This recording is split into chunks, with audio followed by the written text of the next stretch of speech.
Ce mois-ci, j'ai acheté le Spatule Jump du chef Otaku, Manga Isho, le tome 2. J'ai également récupéré des exemplaires gratuits distribués à Japan Expo pour présenter différents mangas. Et j'ai également 2 mangas que je me suis fait dédicacer, ça je te le montre à la fin.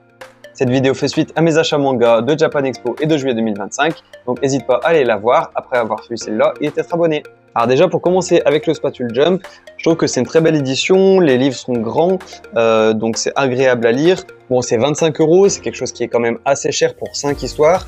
Moi je suis content d'avoir soutenu le projet pour pouvoir mettre en avant des talents français, mais j'avoue que sur les 10 histoires, au final il n'y en a que 4 qui m'ont paru intéressantes, 2 dans le premier et 2 dans le deuxième. Bon, c'est normal que on ne peut pas trouver toutes les histoires intéressantes, mais par exemple dans le premier, il y avait 2 histoires qui avaient un style très BD franco-belge, qui moi me plaisait pas forcément. J'ai beaucoup aimé celle avec la vampire dans les passes, également celle qui a un style assez tribal. Et puis après il y avait l'histoire du chef Otaku qui voulait faire sa petite histoire, donc ça j'ai trouvé que c'était sympa parce que je connaissais un petit peu le lore avec les vidéos. Et dans le volume numéro 1, j'ai beaucoup aimé Suicide Quest et Éphémère, avec des dessins qui sont vraiment incroyables, qui sont très très beaux. Et malheureusement, comme disait un viewer, c'est vrai que par rapport au nombre d'achats, il n'y a pas énormément de gens qui ont converti à les follow sur les réseaux sociaux. Donc c'est censé être un tremplin, mais il n'y a pas énormément de gens qui les ont soutenus derrière. Donc je trouve ça un peu dommage. Moi je suis allé suivre ceux qui m'intéressaient. Donc je t'encourage à faire de même si jamais tu les as lus. Voilà, j'ai fait ma part du taf, j'ai soutenu pour les 2 premiers. Malheureusement, je pense pas que je vais continuer à acheter, sachant que c'est 25 € et qu'à la fin, il y a 40% des histoires qui m'intéressent.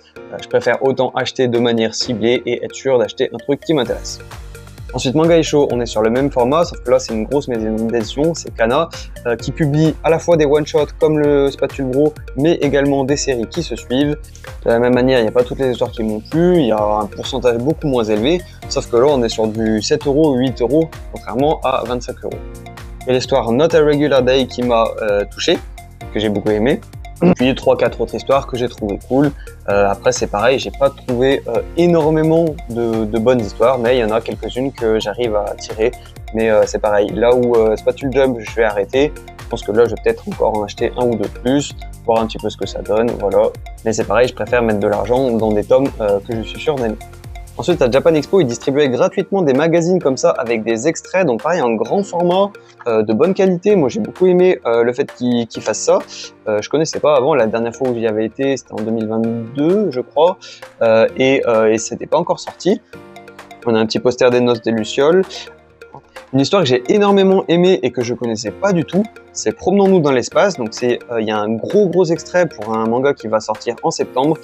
C'est un peu une trope Grumpy Sunshine dans le sens où il y en a un qui a un peu lâché sa vie, lâché la société, et un qui est très enjoué, mais et qui est, on va dire, désarmé socialement s'il n'a pas son petit carnet qui lui permet de se rassurer et d'être... En gros, sans son carnet, il panique et il pleure, mais il ne le montre pas de manière négative. En fait, c'est son filet de sauvetage. C'est pour ça qu'il dit comme si j'étais dans l'espace. Désolé, j'ai pas réfléchi avant comment te l'expliquer, mais ça doit être catastrophique le résumé. Mais du coup, on va avoir ce duo de personnages qui vont s'entraider malgré leur caractère totalement différent. Et je pense que je vais acheter direct le manga parce que ça m'a vraiment beaucoup plu. Ensuite, les autres histoires, on a Ruri Dragon que j'ai acheté, Tower Dungeon que j'ai acheté aussi. Et après, les autres histoires m'ont pas forcément beaucoup plu. Une histoire avec un gamin qui élève un phénix qui mange du poulet. Un espèce de vieux samouraï, bof, pas terrible. Mais du coup, pour cette histoire, au moins, je suis très content d'avoir lu ça. De retour après une pause dans le tournage. Ensuite, du coup, je voulais parler du magazine Doki Doki. Donc là, il n'y a pas énormément d'histoires qui m'ont intéressé. Il y avait Raja, à la limite, cité par Makoto Yukimura, créateur de Vinland Saga, qui a dit que ça se rapprochait de ton histoire, notamment au niveau historique et dessin réaliste, mais dans un univers un peu indien, il me semble. Ouais, c'est ça, indien. Sinon, après, les autres histoires m'ont pas forcément trop intéressé. Il y avait L'âme du dragon, mais du coup, je l'avais déjà lu le mois dernier. Il y avait Une fille si féline. Je me suis dit peut-être ça peut être intéressant, mais bon, après avoir lu le premier chapitre, je me suis dit ouais, non, pas terrible finalement. Pas pour moi, du moins. Et puis les autres, voilà, un roi démon qui tombe amoureux de l'héroïne qui vient tuer, des petits trucs comme ça. Beast King and Medicinal Herb. Qui apparemment avait l'air assez populaire, mais moi qui m'a pas vraiment intéressé. Donc Doki Doki, pas forcément le plus intéressant. Ensuite, il y avait Ankama, donc Ankama qui côtoie les très bonnes choses avec des choses pas terribles. Donc, j'ai été très content de pouvoir voir le premier chapitre de Fabula Nebula, donc le spin-off qui sera logiquement en 3 tomes de Radiant qui parle du passé, donc la préquelle. Et le premier chapitre de Siphodir Chronicles, le tome 2. Donc ça, c'était plutôt cool. Et puis après, les autres histoires, j'ai trouvé ça pas terrible, pas incroyable. Je me suis dit que Maliki pourrait être intéressant parce que j'ai vu qu'ils ont fait un jeu vidéo qui est sorti sur Switch, mais du coup on n'en voit pas suffisamment pour que ça donne envie. Voilà un petit peu au niveau des magazines. Après c'est pas exactement la même chose, mais j'ai précommandé aussi Cyprien qui a fait une BD sur son voyage au Japon qui s'appelle Le Pire Guide. Bon, au moment où je tourne la vidéo, la précommande sera terminée, mais si jamais ça t'intéresse, je pourrais te la montrer en vidéo, même si c'est pas forcément du manga, mais plutôt de la BD, vu que logiquement je devrais aller au Japon l'année prochaine.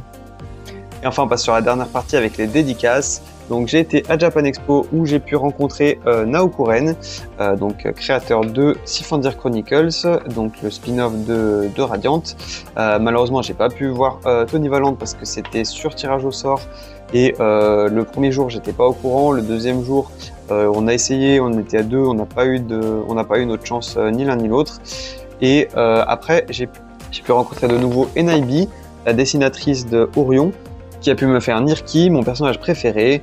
Donc j'avais déjà montré que j'en avais eu un parce que je l'avais déjà rencontré l'année dernière. J'en profiter pour te le remontrer aussi. Voilà, une dessinatrice avec énormément de talent, très très sympa. Après, on n'a pas pu forcément trop discuter parce qu'on avait déjà attendu assez longtemps, qu'on voulait profiter un petit peu de toutes les animations. Donc j'ai écouté un petit peu et pas trop discuté, contrairement à la personne qui était avant moi malheureusement, qui a bien pris son temps. Mais et du coup, ravi d'avoir pu avoir ces nouvelles dédicaces, en plus de celles que j'avais de Reaper. C'est ça qui est vraiment intéressant. Moi, après, je suis particulier parce que je préfère faire dédicacer des mangas que je sais que j'aime, plutôt que de prendre des mangas au hasard parce qu'il y a les auteurs et de les faire dédicacer au cas où je les aime. Je vais également te montrer les petits goodies que j'ai eu, le Shikishi d'Orion du coup qu'elle m'a dédicacé également en même temps, le petit pins Dragon et Caméléon, j'ai eu des petits Shikishi Ruri Dragon, Lame des Dragons, Orimiya.